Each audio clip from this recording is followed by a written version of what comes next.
the individual investor to decide where they want to be. Unfortunately with investing is only for a short period of your time you're investing.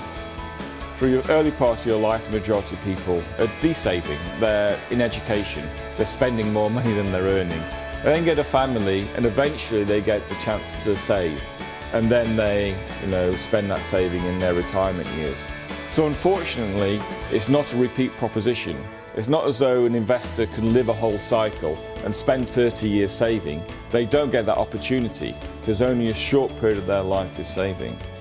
So they've therefore got to devolve that responsibility.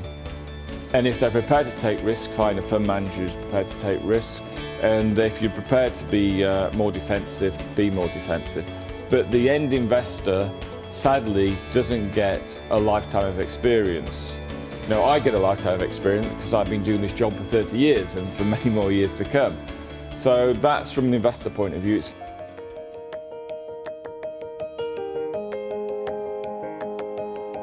So having the flexible fund means you can be defensive or you can take risks you want to take. But it also means your opportunity set is enormous. You have lots of things you can get involved in that maybe a restricted mandate cannot do. So you might have the skill set, but unfortunately, there's nothing for you to do in that particular market. Whereas I have a marketplace, a wide marketplace, a big team, and we can identify these things and take advantage of these opportunities across the financial system.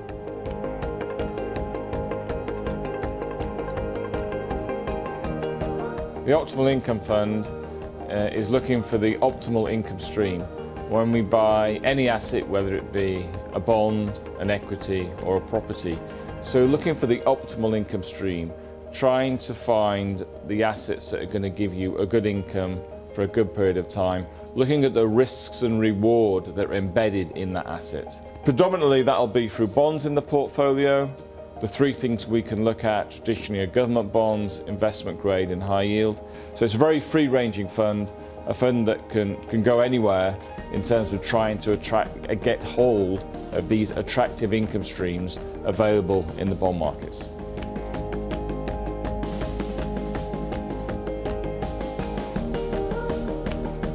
As an investment manager, everything I try to do is investment-led. The first thing we look at every day is, do we want to take duration risk? Do we think inflation is going higher? We want to be defensive, or inflation going lower? We want to take more term risk, lend for longer in our portfolio. The next question is, do we want to own investment grade, government bonds or high yield? And then we work down through sectors, work through stocks to find individual sectors and stocks that we think are mispriced, either from a domestic point of view or from an international point of view. It's to look at the marketplace. You have to play, as a sporting expression, you have to play what is in front of you. So if the market offers you lots of opportunities, take lots of opportunities. If the market is a dangerous place, be defensive and do not push yourself against the limits.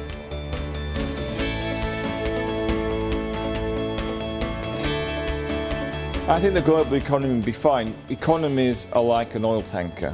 They're not like a speedboat. They move slowly in one direction. And that's what we have. And when you look at the direction that economy is going, when you look through the basic economic levers, the biggest market in the world is the US. They've had a big fiscal change, where they've done a big fiscal spend, and that's going to stimulate the economy. So US economic and financial conditions haven't been tightened. In fact, they remain very easy. So the US economy will be fine. Full employment, wage growth, strength.